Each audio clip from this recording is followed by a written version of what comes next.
For women, especially black women, people are only women. Shout out to Tim Howard 5 on YouTube for dropping that gem. Real talk.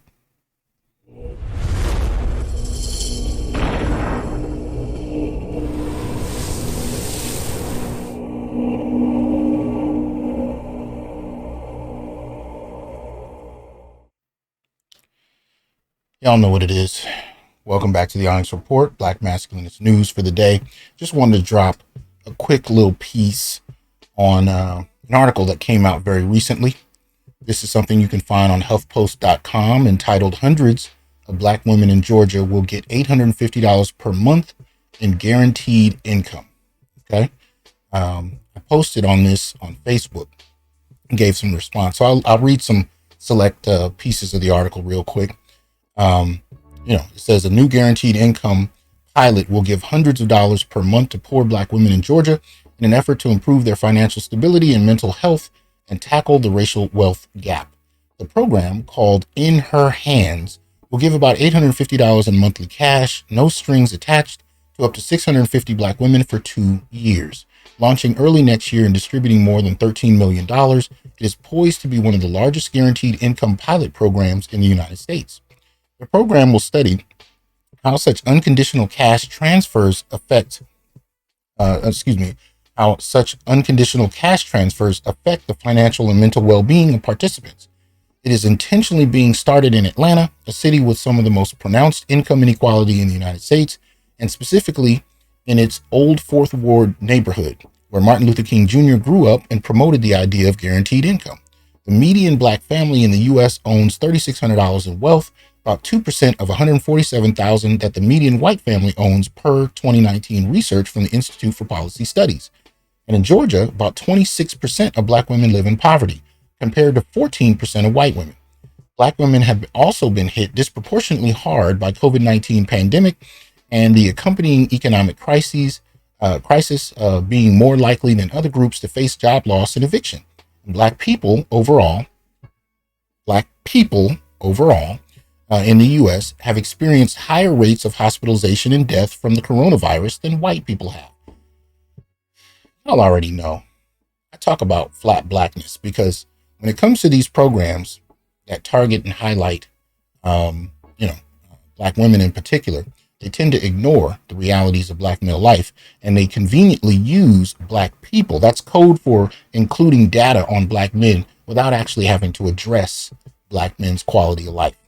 In this particular program, and I've said this before, I told you guys this when we were talking about Goldman Sachs and MasterCard and Visa and all these and Google.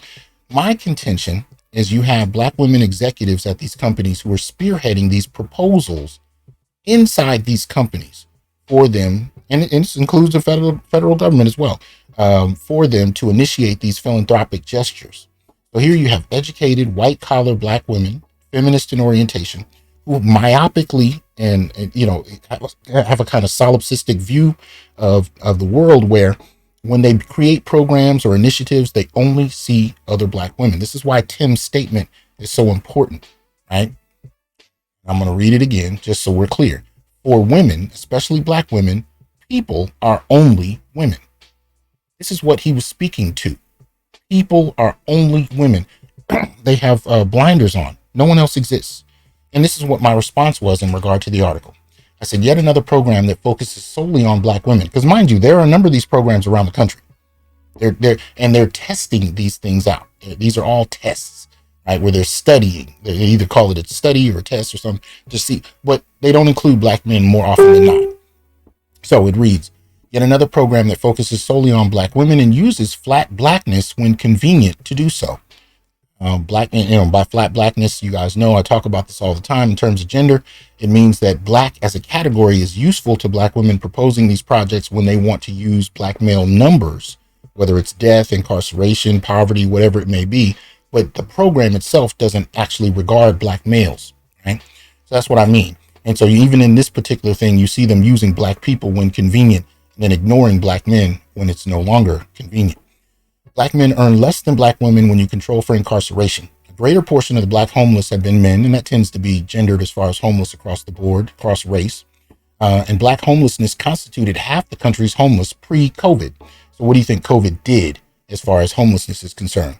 With 40 to 50% of black men unemployed in over 35 major cities, again, pre-COVID. So what do you think happened to black male unemployment during COVID, if it was already so drastic? So in the news, we only talk about the she economy because women are supposedly losing their employment. The reason we don't talk about males, particularly black males, is because black males were already drastically unemployed before COVID. So the drop doesn't seem as significant as it may with women, but that's because men were already at the freaking bottom. And yet there's still no programs that target them. So anyway, I continue. Let me see. Black men have died at the highest rates due to COVID and are the only group to have actually lost years off life expectancy in 2020 as a result. But she just pointed out how difficult this has been strictly for black women. But black men are dying at much more dramatic rates than black women. No word to that, right? Says many, especially if formerly incarcerated, can't get housing, even with housing vouchers. If you didn't know, this is how white-collar professional feminists engage in the black gender war. They politely ignore black males, boys and men, for their own advancement. This is what I refer to as refined or civil misandry. Shout out to Mawada, one of my subscribers. He called it civil misandry. But last year, I introduced the concepts of coarse and refined misandry. Kind of like salt. Coarse is real rough and jagged, and refined is very smooth, right? And what I was saying about that kind of misandry is when you get tweets that read that black men are bullet bags from black women, that's what I call coarse misandry. But when you see tweets like Dr. Brittany Cooper's that talks about the removal of the nuclear family, she doesn't mention men once, not negatively or positively, but she's advocating for the removal of men from the very acknowledgement of the black family. That's called refined misandry. So Muwada's concept of civil misandry is really the same thing. But I talk about coarse and refined so that you have the two that you can use to analyze what it is you're confronting. And I'm obviously talking to black men who are challenging these misandrous notions. So, what I said was, this white collar professional feminist participation in the black gender war isn't to call black men bullet bags or to be derogatory outright. It's to ignore them, politely so, right?